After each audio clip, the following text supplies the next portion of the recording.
He was a morbidly obese surgeon destined for an operating table and an early death. Now he's a rebel MD who is fabulously fit and fighting to make America healthy again. This is Stay Off My Operating Table with Dr. Philip Ovadia.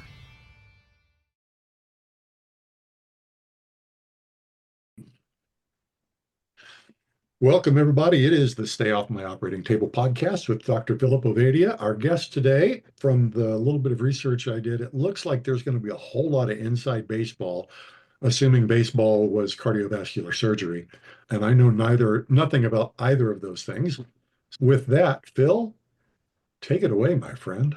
Yeah, definitely excited to have this conversation with Dr. Lily Johnston. Lily is another crazy surgeon that somehow recognized that maybe she could not have people on her operating table, and that might be a little better than when they do end up on her operating table.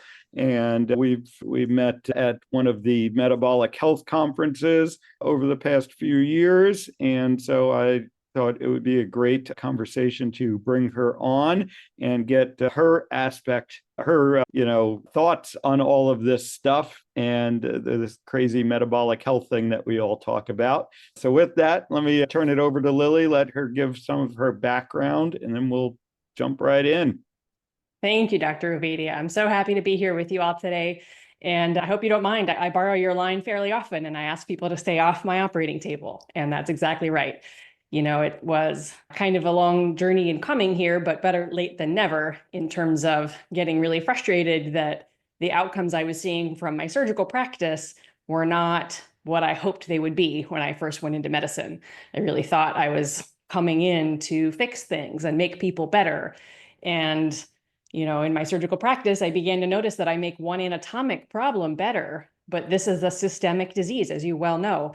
And I think probably like you, I eventually figured that out and then began to figure out how I could get to these patients earlier, 10 years earlier, 20 years earlier, and see if we could alter their trajectory so that they didn't end up needing these terribly morbid operations, big incisions, long recoveries, ICU stays, all these things, only to still have risks for heart attack, stroke, death in their imminent future. So that's a brief version of how I got here, but take it away and let me know where you want to go. Yeah, let's just kind of talk about your background a little bit, maybe what got you into medicine, talk about what got you involved, what got you interested in vascular surgery, and what that training was like, and what you mainly did as a vascular surgeon. Yeah. So I come by my pathology very naturally. It's inherited. Both my parents are physicians.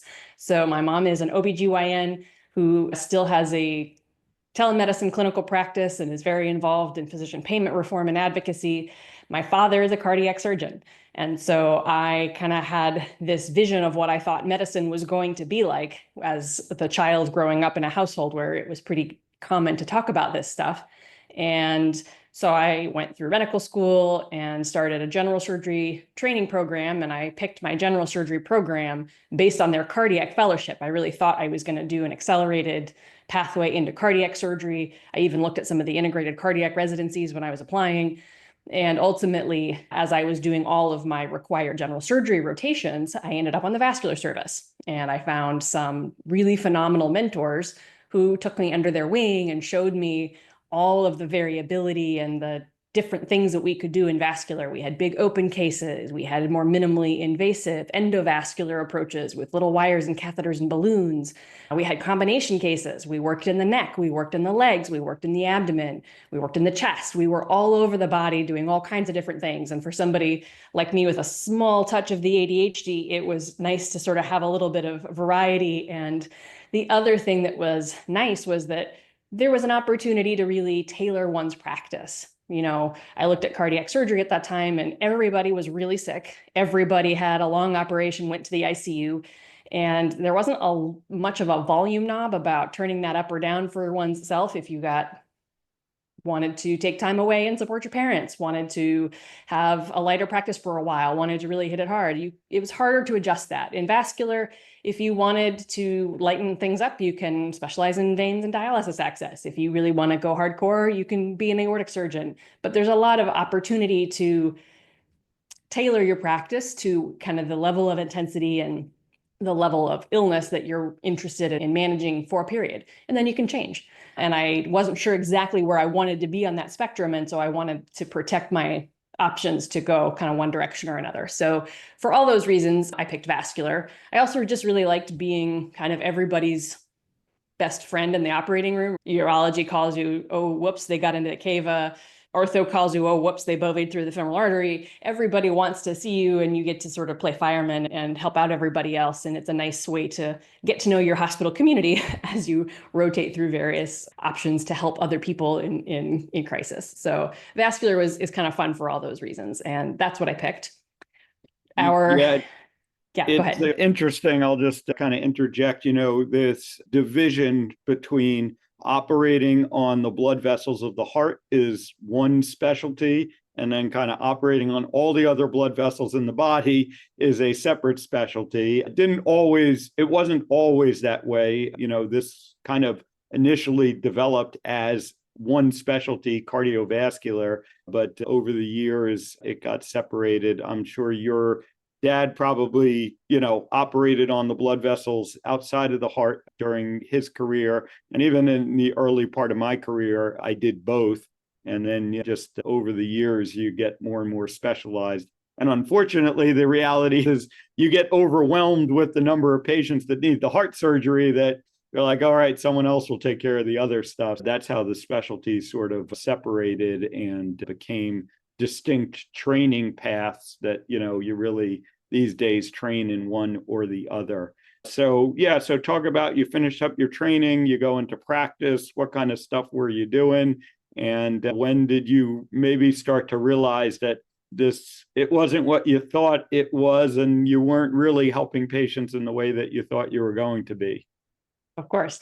So you're absolutely right. Cardiovascular used to be the name of the game. And my dad absolutely did carotids and did lower extremity bypass and created arteriovenous access for dialysis. And he did all that stuff. And then, as you point out, we sort of specialized, and it became more like cardiothoracic, and it became more anatomically focused, even though people typically choose either the thoracic or the cardiac to really, sink their teeth into. And then every other blood vessel, except for the heart and within the skull, became the territory of vascular surgery. And, we also, I think, more rapidly and readily embraced the endovascular piece of that. Certainly that has become part of the cardiac surgery, but it was always controlled by cardiology. And that always grated at me a little bit as I was thinking about the specialty and whether or not, my practice as a surgeon would be dictated by my referring physicians. And so that's, a slight advantage, I would say, of the vascular practice. But anyway, I finished my 7-year general surgery training. I did a 2-year fellowship in vascular surgery at the Mayo Clinic.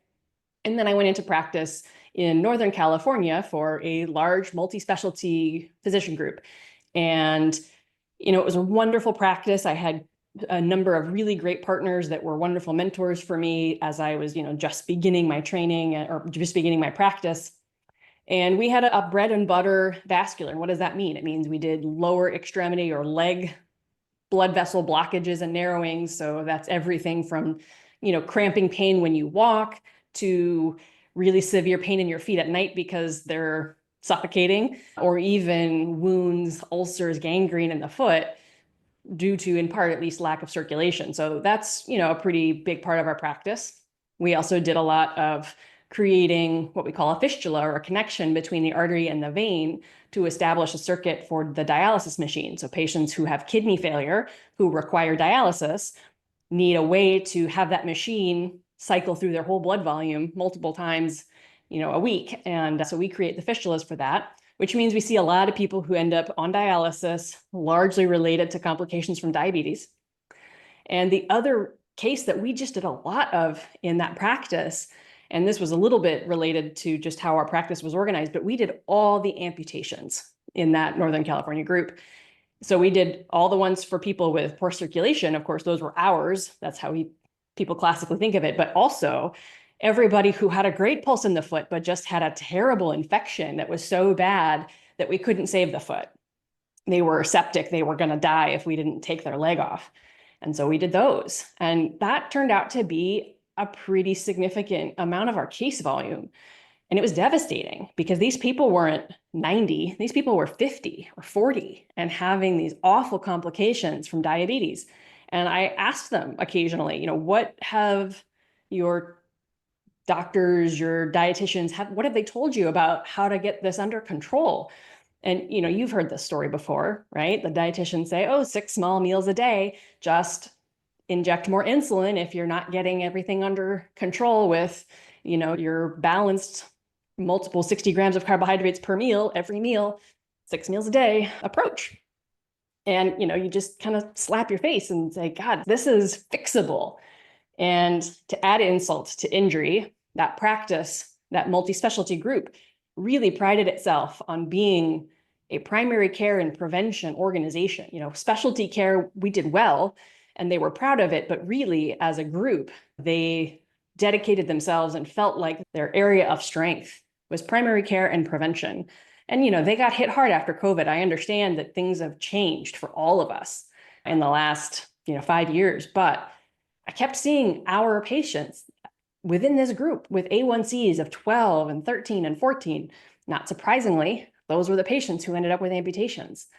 And then I would do their other leg, right? Because they start trying to hop around on one side and then they get a wound and then it gets infected and here we go again. And it was just heartbreaking, right? I was just in this practice where I was treating these patients with gangrene in their feet from poor circulation because they hadn't ever taken care of their risk factors, and then amputating legs for people who had a reversible illness. And by this point in my career, I knew it was reversible, right? I had been low carb myself for a number of years, and I knew this was something that could be managed, or if not fixed and reversed, put into remission, whatever the word you want to use. And we weren't doing it. And I just couldn't unsee it anymore. And I just couldn't keep taking legs off. So I made a change. What I'm always interested to hear, when physicians come across, low carb and metabolic health, how'd that happen for you? Like many of us, it was a personal journey to begin with. And it was as I was in my first 6 months of fellowship were really tough for me. I had gone from being a chief resident where life was pretty good to being a first-year fellow in a new hospital system where I didn't know anybody, in a new specialty where I was maybe a little underprepared, new faculty, and it was tough. I mean, the acuity was high, the expectations were high, and I was by myself, and it was cold in Minnesota and dark, and I just was really struggling. And I was struggling with a little bit of, mood issue and anxiety. And I was coping with food, and I was coping with a little more alcohol than maybe was really healthy. And I got home for the holiday break and I went to see my parents in Northern Virginia. And as I mentioned, both of them are physicians. My mom had torn out an article from the New England Journal of Medicine about intermittent fasting. And she had saved it for me and said, "Hey, Lily, will you look at this? I thought this was really interesting." And so I read the whole article and I was just totally intellectually tweaked. It was really interesting and it posed all of these very fascinating possibilities for metabolism and clinical application. And I thought, And of course, as you begin to read about fasting, you begin then to learn about ketones and alternative fuels pathways and how else we might be able to fuel our bodies and our cells. And I thought, wow, this makes a lot of sense. And I kept thinking, gosh, I have a sugar addiction or a carb addiction problem anyway, pretty clearly. And I think it's time to kind of walk the walk, right? How does anybody take their physician seriously if their physician doesn't look well and doesn't feel well? And so I thought, all right, this is my job now, right? I'm now getting my feet under me in my fellowship. Now I have to take charge of my own health. And I decided I would try a very low carb diet or nutrition plan for a few months and see what happened. And while I was doing that, it was COVID. And so our clinical volumes decreased and I had a little extra time on my hands. And so I really delved deeply into the nutritional research and other podcasts like Low Carb MD. And I started listening to all of these other success stories in all these different broad clinical areas.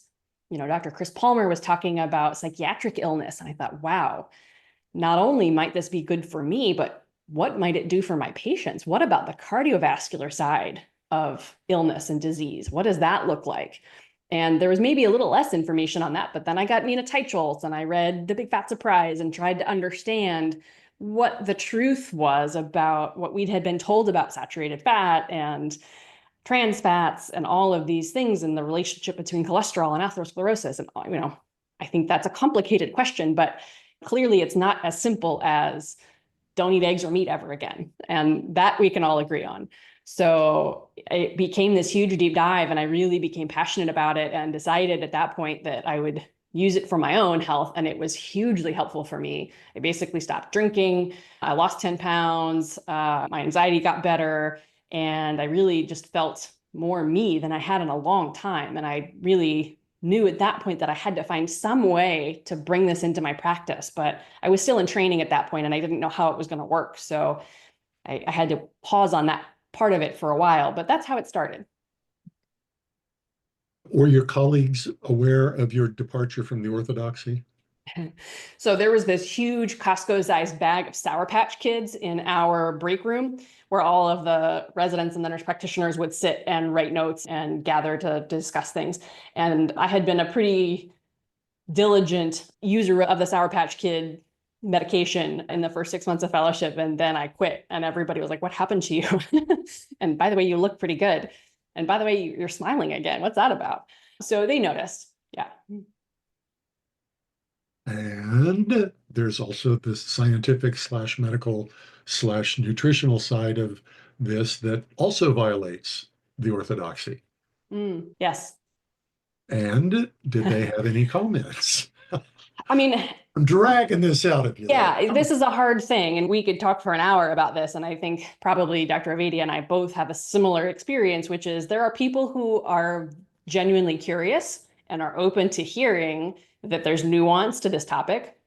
And there are people who are very dedicated to a particular way of thinking about the world and are not open to it. So, for example, there are people in the cardiology, vascular medicine, metabolic space who are all in on kind of an Esselstyn DASH diet approach that is very low fat, very high in vegetables and high in fiber.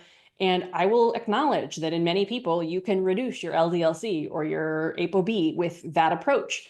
But what are the consequences? And similarly, I will acknowledge that in some people, LDL-C and ApoB will go up with a ketogenic diet or a very low carb diet.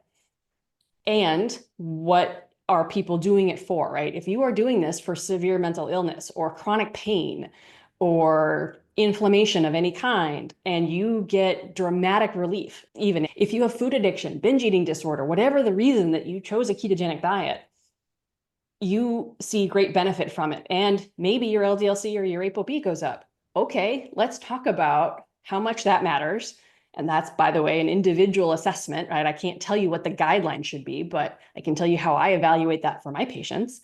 And if we should treat it, we should treat it. But if not, then okay, great. Because while your LDL-C or ApoB may have gone up, your trigs came down, I bet. I bet your HDL went up.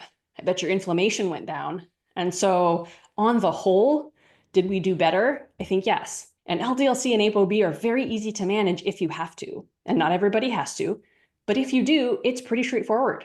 Reducing triglycerides or raising HDL or getting people off blood pressure medicine, reducing inflammation, those are actually much harder. So on the whole, I have no problem with a very low carb diet, even for patients with cardiovascular disease. I think it's a good approach for many people and doesn't work for everybody. Some people really want to be on a quasi-vegan and Esselstyn type of diet. Okay, great. Let's just make sure we understand what the consequences might be and mitigate them, right? There's no perfect diet for everybody. There's probably no way of eating that has no other unintended consequences.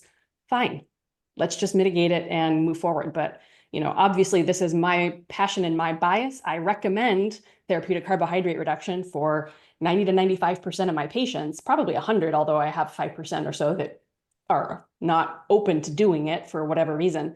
And that's fine, but it works for most people most of the time. That sort of division between, vascular surgery and cardiac surgery exposes an interesting paradox around all of this.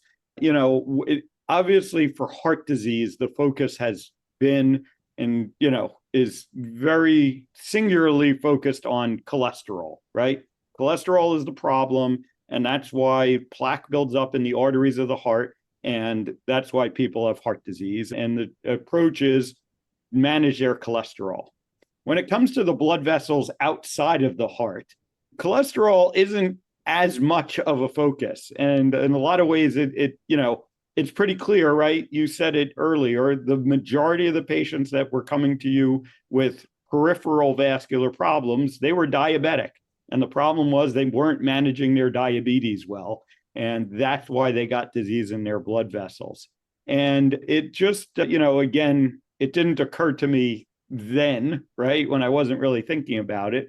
But it occurs to me now that why do we think, that cholesterol is the problem for the blood vessels in our heart, but the blood vessels elsewhere in our body, it's clearly a diabetes problem, and we just got to manage the diabetes. It just is an interesting paradox, I'll say, that I'd love to hear your thoughts on. I think it's because when we started with the heart health or the lipid heart hypothesis, right? We started with Eisenhower and heart disease, right? That was the original focus. It's the same disease, right? You know that and I know that, but the rest of the world doesn't always appreciate that it's the same disease. So if I do a carotid ultrasound looking for a plaque and people ask me, what about the heart? I say, look, if it's in your carotid, it's in your heart.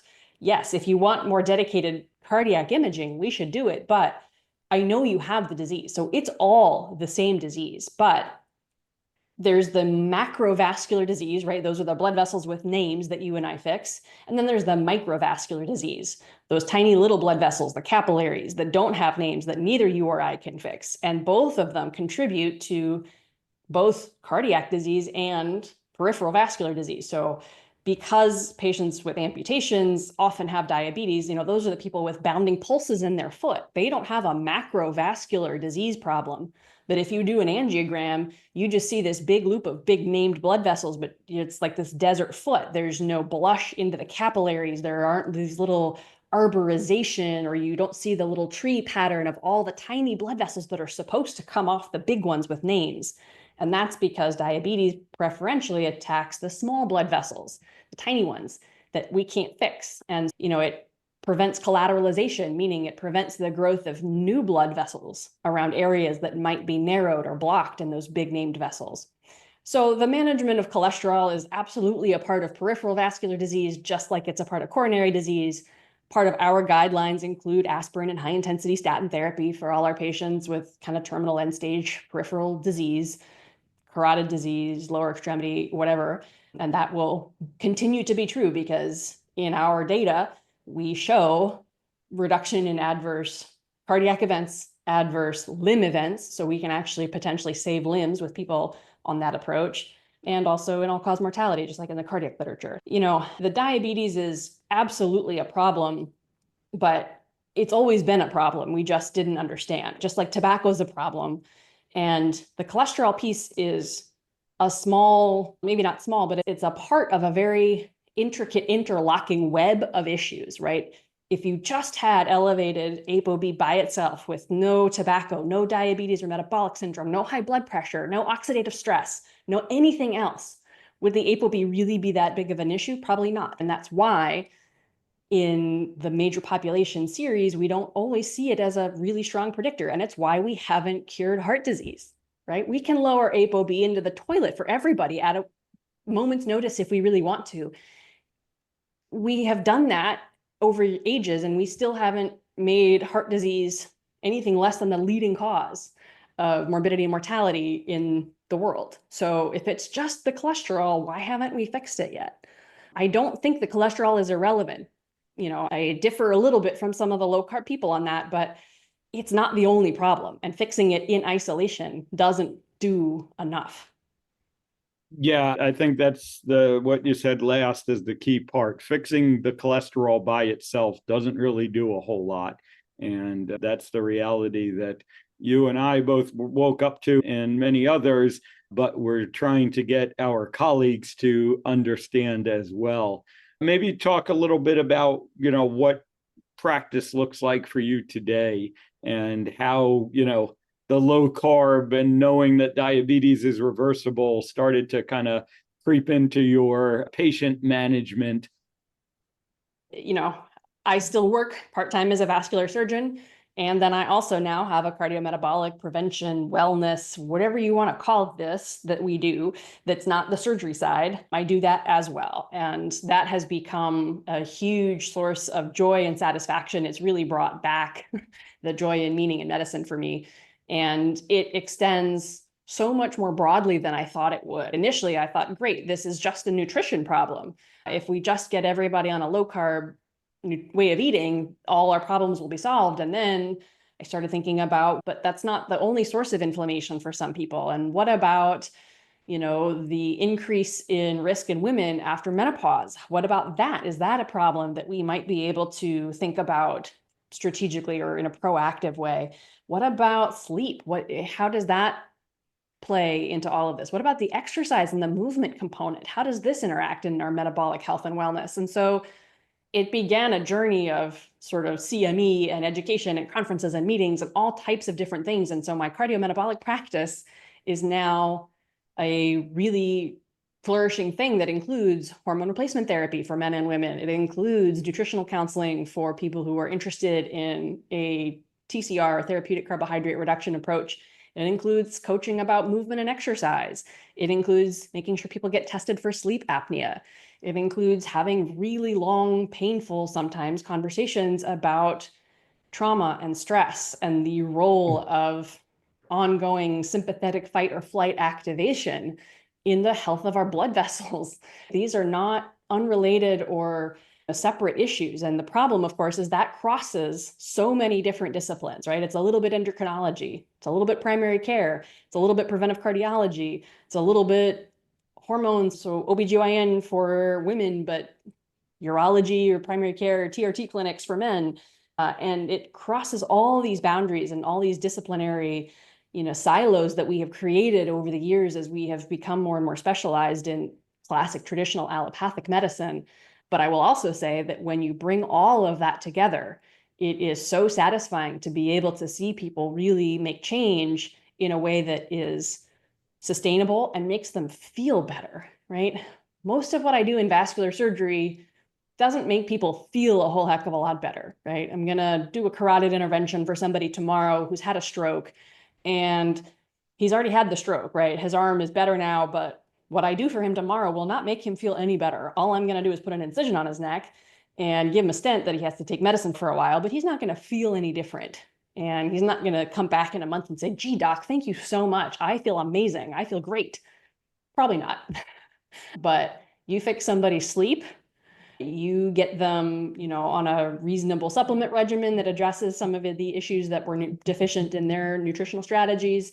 You get them on some hormone replacement if they were deficient or missing. They feel freaking fantastic. And they are so happy and so grateful. And it really is just a joy. Hormone replacement therapy. What is, I think, and I could be wrong about this, Phil, but I don't think we've had a guest on here talk about HRT in the context of metabolic health. So how many women in your, life circle gained suddenly 10 to 15 pounds in perimenopause or menopause, and they did nothing different? They kept exercising, they kept eating the same thing they've been eating for the last 20 years, and all of a sudden, they put on 15 pounds around their middle and they're angry about it. They're pissed. This is because estrogen plays a pretty direct role in insulin sensitivity. So it turns out that's one mechanism to help people improve. Andrea Salcedo talked about this, didn't she, Phil?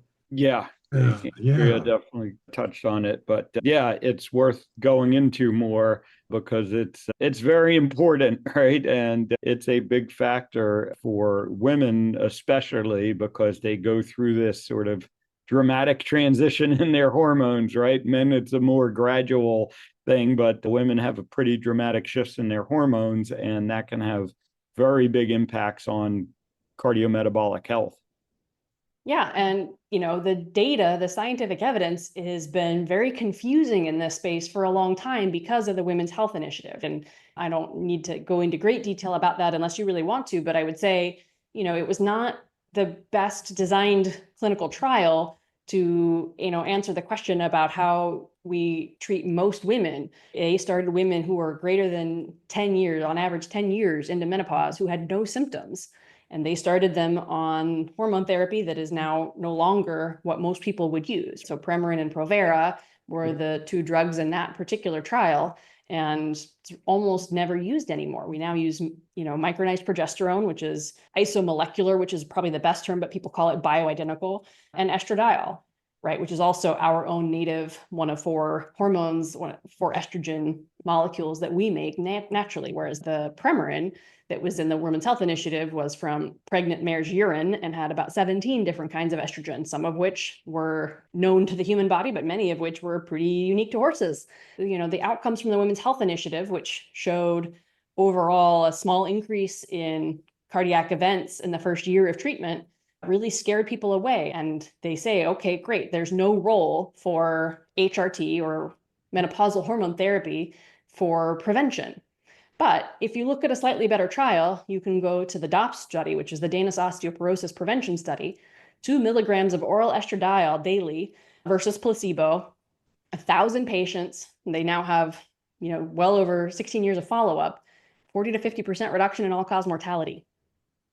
Wow.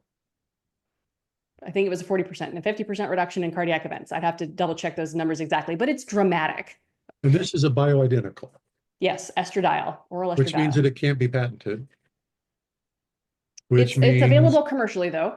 You can get it. You but can also get it compounded, but it's available. And you can do it orally. There are people who argue that oral estradiol is more likely to result in venous thromboembolism or clotting events. You can take it as a patch. You can take it as a cream. There are a lot of ways to give it, and it can be done safely, and especially if women are symptomatic. And symptoms may be more broad than hot flashes and night sweats. It may be painful intercourse, it may be dryness or urinary tract infections, maybe poor sleep, even if they don't specifically have night sweats or hot flashes that wake them. There are a lot of different kinds of subtle symptoms that may be involved. And if women are symptomatic, we should absolutely offer them a discussion of risks and benefits. Not everybody will choose to do it, and that's fine. Yeah. But I think we should be more honest about the possibility that there really is some benefit, even in prevention. It is FDA approved for the prevention of osteoporosis. So if that's a concern, great, let's talk about a bioidentical solution that doesn't give you osteonecrosis of the jaw, which is what Prolia and some of the other bisphosphonates can do. And those drugs have pretty significant side effects. And so I much prefer using hormones as a way to help my patients with osteopenia or osteoporosis. And even testosterone can really help with metabolic health, both in men and women, right? There is evidence in men that it can also help reduce the risk for transitioning from prediabetes into diabetes. Why? Because it makes the muscle a little bit more insulin sensitive. It supports muscle protein synthesis and muscle building. So if people are training hard, as they should be, then you get more bang for your buck when you have the hormonal support to build that muscle, which will be a glucose sink, which will improve your overall metabolic health. That makes sense. It may be the first time it's actually all clicked there for me. Remember, I'm not medical, I'm a musician. So I ask you to go slow sometimes. No problem. But thyroid is a hormone, right? We're not just talking about the sex hormones. We can include thyroid. We can talk about growth hormone. We can talk about, which is not something I prescribe very often, but hormone therapy, when we talk about hormone replacement, means a lot of different things. And I think it's important to make sure that we're broad in our understanding of what that can be. Sure. Are you familiar with the idea of Chesterton's fence? Never take a fence down unless you know why it was put up in the first place. One of the things that I've wondered about for a long time has to do with hormone replacement therapy, specifically for dealing with menopause.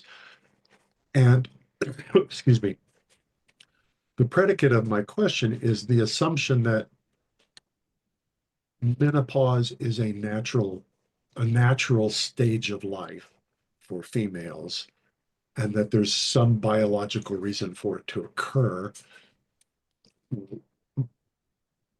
Do we have any insight into what it means long term to do the biologicals, to supplement estrogen where the body would normally not be producing it? Or alternatively, is the body not producing enough simply because we're in such a toxic environment anyway? And prior to this, it would have been different. Or do we know? I don't think I can answer the question about toxins. I certainly know that our environment is endocrine disrupting in so many ways, and that is thyroid and sex hormones, all of our hormones, presumably. And what the immediate effect of that is specifically on menopause, we don't know, but there's evidence that, for example, there was just a paper I saw abstracted that talked about nutritional quality and onset of menarche, right? And young women that had poor dietary quality had earlier menarche, which is typically not a good thing, versus those with a higher quality diet had later menarche. And so I do think that our environment really does matter for some of these things, but we are one of the few mammals that have menopause. They're actually not, it's not a universal thing, right? There is no animal that doesn't sleep, but there are lots of other biologic systems and mammalian systems. And I would say we are the minority because we have menopause and most others do not. But, it's only the female half of the population that has this change in hormones. Men don't seem to have a dramatic shift. There is something called andropause, but it's certainly not the same thing. And, again, I would just say in the Danish osteoporosis prevention trial, that OPS study, we have a significant decrease in all-cause mortality with replacing estradiol for women who were symptomatic. So I would say so far, the suggestion has been that it is great for symptom relief. Now, the guidelines in the United States say lowest possible dose for shortest period of time. That is officially what the guidance is.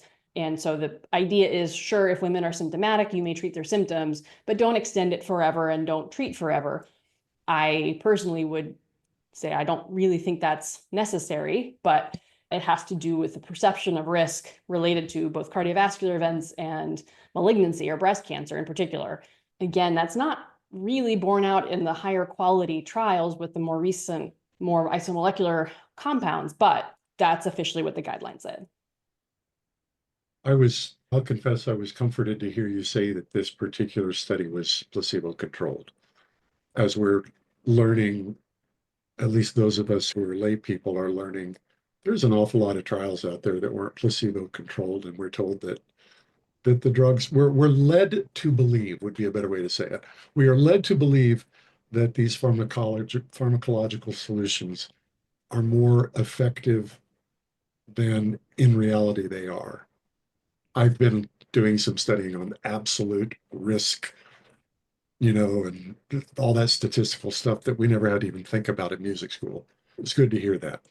Phil, I would love to have the two of you talk about the types of the categories, I guess is really what I'm looking for. Categories of issues that you have seen reversed as a result of helping patients make these changes to their metabolic condition. I suspect it's going to be pretty much the same kinds of things, but we've never had another cardiovascular surgeon on. I'll let Lily answer first, but I'm also going to say it's probably easier to give the list of the categories that don't reverse when you start paying attention, when you take this metabolic health approach. But like I said, I'm going to let Lily go into first what she's been seeing in her practice. Sure, thanks. It is, again, remarkable what doesn't get better, and it's a shorter list. Most things do get better, and some of the answer to this question depends on where I'm meeting people, right? If I am meeting people in a prevention setting or a wellness setting, then the things really that we notice tend to be subjective in terms of energy, sleep quality, recovery from intense training, and subtle changes that get better slowly over time, but people look back 6 months or a year and say, gosh, that really does seem like this is a lot better and I feel much more vital and invigorated than I did before. And often in those patients, it's also weight loss or fat loss. And they are excited that for the first time in a while, their pants are loose and they're, feeling excited to go clothes shopping and buy something new that really, fits them well. So that's really what I see on the prevention side. When I am taking care of people with what I call sort of end stage or terminal vascular disease, it's different, right? And I think I have not had quite as much in the way of dramatic reversal of disease under those conditions. But what I will say is people who have comorbid things, my diabetics with neuropathy, notice that all of a sudden their neuropathy feels a lot better as their glycemic control improves. And the other thing that I think is important, and Phil can probably speak I to just this. want to make sure I understand something. Their neuropathy is better because of improved glycemic control. What's the mechanism there? Is it just because the inflammation is reduced and the inflammation is affecting the nerves? That's my best understanding. I think I'd have to go back and look at that in more detail, but I think, Okay. Certainly the inflammation gets better and allows the nerves to begin regenerating in some cases. And when all that inflammation is there, that's not possible. And people who have been told that this is irreversible, and for some people it doesn't get better, but others really do notice. And for some of them, we all thought it was perhaps related to a circulation problem, not enough blood Right. flow that made their feet numb, tingly, cold. And they actually, just with glycemic control and reducing sugar and fasting insulin, notice that their feet feel a lot better. And maybe they don't actually need an operation from me yet, or hopefully ever. So that's one thing that I will say I have seen pretty interesting improvements in. And the other thing is, once we start talking about intervention, surgery, stent, whatever you want to do or whatever is indicated, we start a clock, right? None of these interventions last forever. Phil's bypasses don't last forever, neither do mine. And how long we have on that clock before we have to do something else, blow up an area that got narrowed with a balloon, or do a second bypass, or put a new stent in, or do something else because all of a sudden the disease is back, I think that window we are going to see extend dramatically as we both simultaneously fix the anatomic lesion surgically and help people really finally take charge of the metabolic issues that got them here in the first place. And so, yes, that will be an aspirin. And yes, that will be an anti-inflammatory treatment of some kind for the inflammation in the wall of the blood vessels. But it will also be making sure that whatever component of metabolic syndrome that they have, their hypertension, their excess visceral adipose tissue, their high triglycerides, that all of that also gets better. And I think that what we're going to see is that people like Phil and I are going to have to do less re-intervention in the future, or at least we're going to be able to wait longer before we have to do that. Phil, what do you think? Yeah, I always talk about, the patients of mine that come to me after they've been on the operating table, right? That's exactly the goal, because we know they're coming back. I mean, the sad reality is that the majority of patients that have heart surgery, they die of heart disease. They die later. We've extended their life, we've improved the quality of their life, but they still die of the disease because the surgery doesn't address the disease. And, doing these procedures on the arteries of the legs and doing these procedures on the arteries of the heart, yes, it gets better blood flow going, but it doesn't address what was actually the problem in the first place.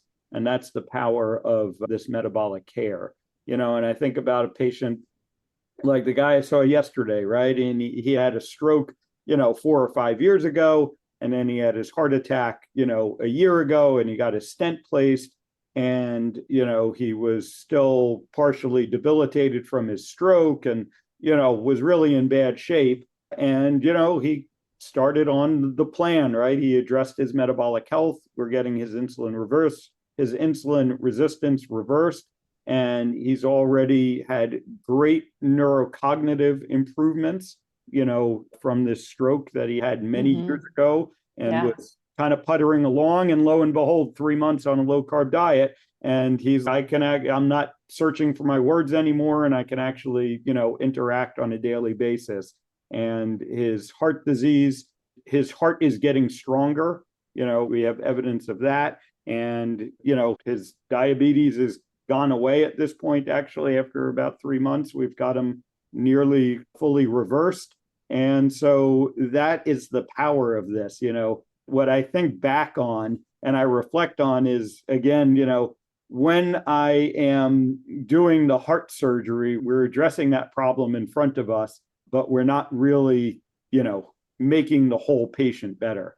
And I think that's both what is so powerful that Lily and I have recognized that we can do this. Not only might we be avoiding the surgery, but we're really avoiding the complications that we know come after someone needs that surgery. I want to highlight something you said, because you and I have been having these conversations every week for going on 4 years. And you said something that I'm pretty sure I've never heard you say before. My suspicion is it's so commonly known in your realm that it's just not the thing that you even think to say. But you said, we know if we do heart surgery on them, they're going to be back. So, Jack, let me put it like this. You have a house with a leak in the roof and you've got water all over your floor. So you get a mop and you get a bunch of buckets and you put the buckets under the leak and you think, great, there's no more water on my floor. I'm better. This is all better. Okay. And then the rain stops and you take the buckets away because there's no more water coming through the roof. That's awesome that you've fixed that problem and there's no more water on your floor. But what happens the next time it rains? You haven't fixed your roof. I guess I just never heard a heart surgeon say, if you're going to be back. It never occurred to me. Yeah, if your next heart attack isn't fatal, then, we may have another shot at getting you back, in the cath lab or on the OR. But, and same thing for me, right? I can fix your leg, but guess what? How many of my patients, I fix their leg, then have an MI in the hospital or a heart attack in the hospital or a stroke in the hospital while they're recovering from my bypass operation, even when I screen them for that. It's devastating. And I think part of the issue for me and for Phil is you watch these people suffer through these operations and through the complications that are inevitable, right? Every surgeon has complications. And as healthy as somebody might be coming in, there's no way I can promise you something bad might not happen. But if you really thought you were totally fixing the roof when you did all these things, you would say, okay, it's probably worth it. But what we have come to learn and know is that you're putting somebody through all of this just to wait for the rainstorm to stop, because that's all that we've done, right? We've put buckets down and so the floor is better, but we haven't fixed the roof. So when it rains again, there's going to be more water on the floor. It was just, it never connected for me. I mean, I know they're in there because of the problem, but it just never occurred to me that if you get that far down the road, that you've got to have that kind of interventional surgery. And if you think about it, it kind of makes sense, right? We talk about, in this circumstance, the role of inflammation in creating an injury that then gets kind of plastered over with plaque to seal off an injury. What's an operation? Surgery creates a huge amount of acute inflammation, and we have to do that. We need it to be able to heal. But, cut a hole in a blood vessel to plug in a piece of vein or to plug in an artery that you're using as a conduit around an area that's blocked, it's going to be inflamed. And if you still have all the same milieu of poor protoplasm that generated so much plaque to block off the artery in the first place, what do you think is going to happen to that area where you just cut a hole in the artery and stitched on a new piece of pipe? It's inflamed. It's going to have this area that's injured and might get plastered over with more plaque, neointimal hyperplasia, whatever you want to call it. There's fancy terms for it on our side of things, but it doesn't matter, right? When you come back, right? You still get chest pain, or you still have pain when you walk, or you still have a wound on your foot, or it comes back and your bypass goes down after 5 years. It's devastating.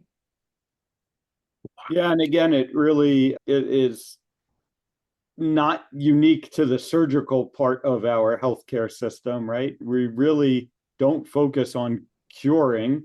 We focus on managing, treating. And, most of these disease processes, it's just trying to, slow it down a little bit, or, deal with the symptoms rather than attacking the root cause. And, what we've now learned is that power of when you go after the root cause, you can fix the problem.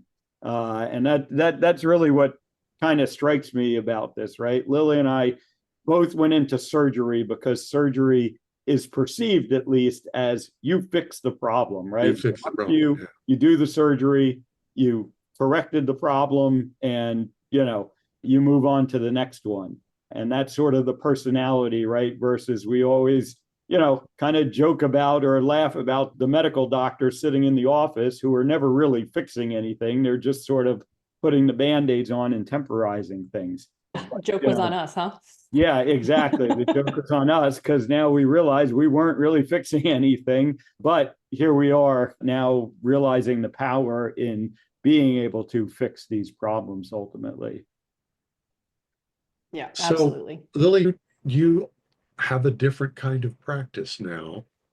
And if I recall correctly, you're in the San Diego area. Yep, that's right. So how'd you end up? That's really a stupid question. How'd you end up going from Minnesota to San Diego? Because it's Minnesota and San Diego. It's a longer story than that. I actually wouldn't be here but for my parents. This was where my parents decided they were going to kind of live out the golden years. And so my father is now retired and my mom is still busy and working full time from home, but this is kind of where they decided to be. And this is a longer story that plays into the book that I'm hoping is coming out in the next 6 to 12 months. But when I started recognizing that I probably wasn't going to stay in Northern California in that practice where I was doing all these amputations and in the group that sort of said they were primary care and prevention related, but couldn't get A1Cs under 10 for a significant proportion of their patients, my mom and I had a heart to heart, and she said, look, you've been there for 2 years. Partner election is at 3 years.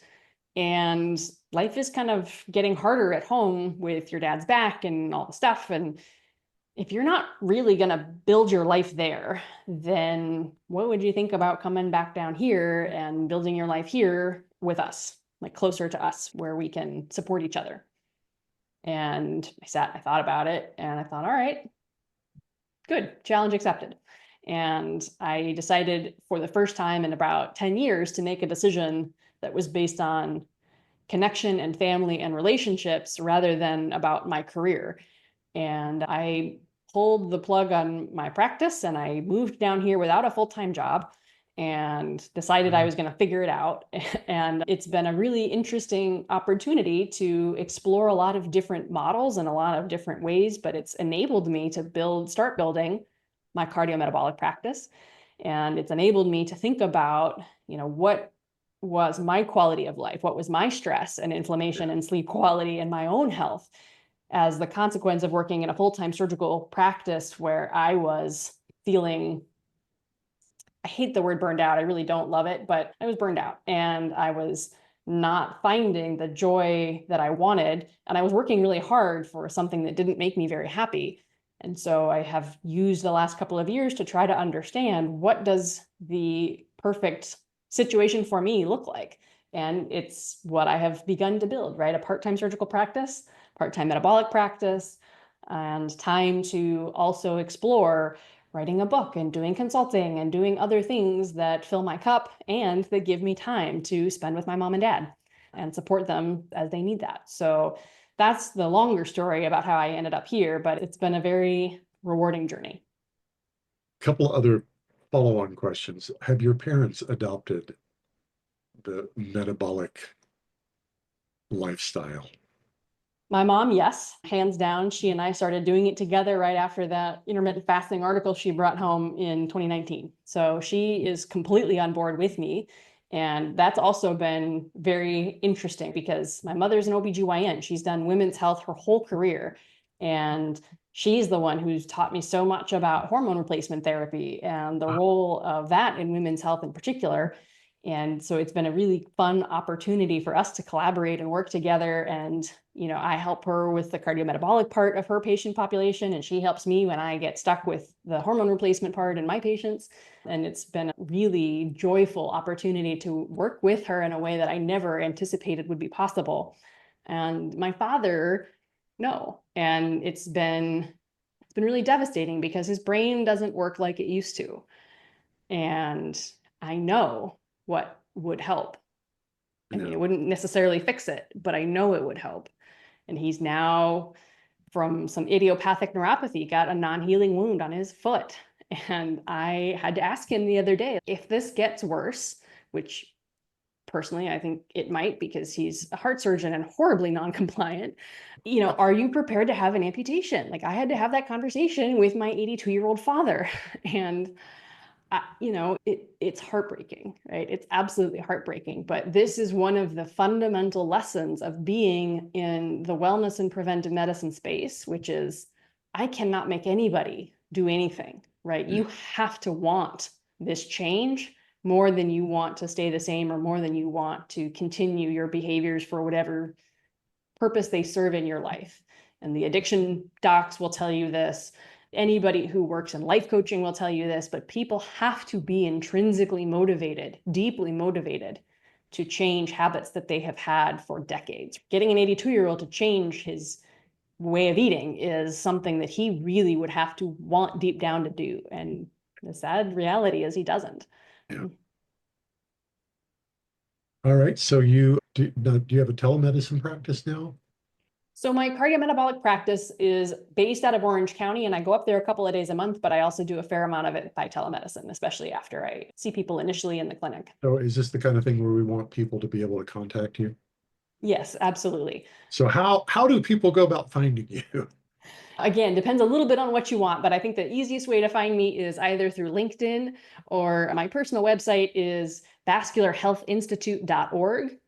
And that has a contact form where you can reach out to me. But if you're interested in the cardiometabolic practice, that is something called Nexus Health Span. We run that out of Mission Viejo, which is South Orange County, California.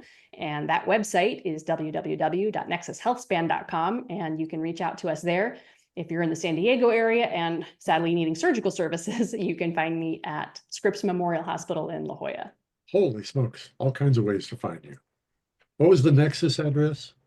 It's nexushealthspan.com. So yeah, that's the name of our practice, Nexus Health Span. I don't think that was in the information you provided us. That one is, what I don't think I gave you was Vascular Health Institute. That's my personal one. Oh, that one I got. I don't get much trappic that way, but that one I can got. send that to you. We'll make sure it all gets into the show notes, and it's really been great.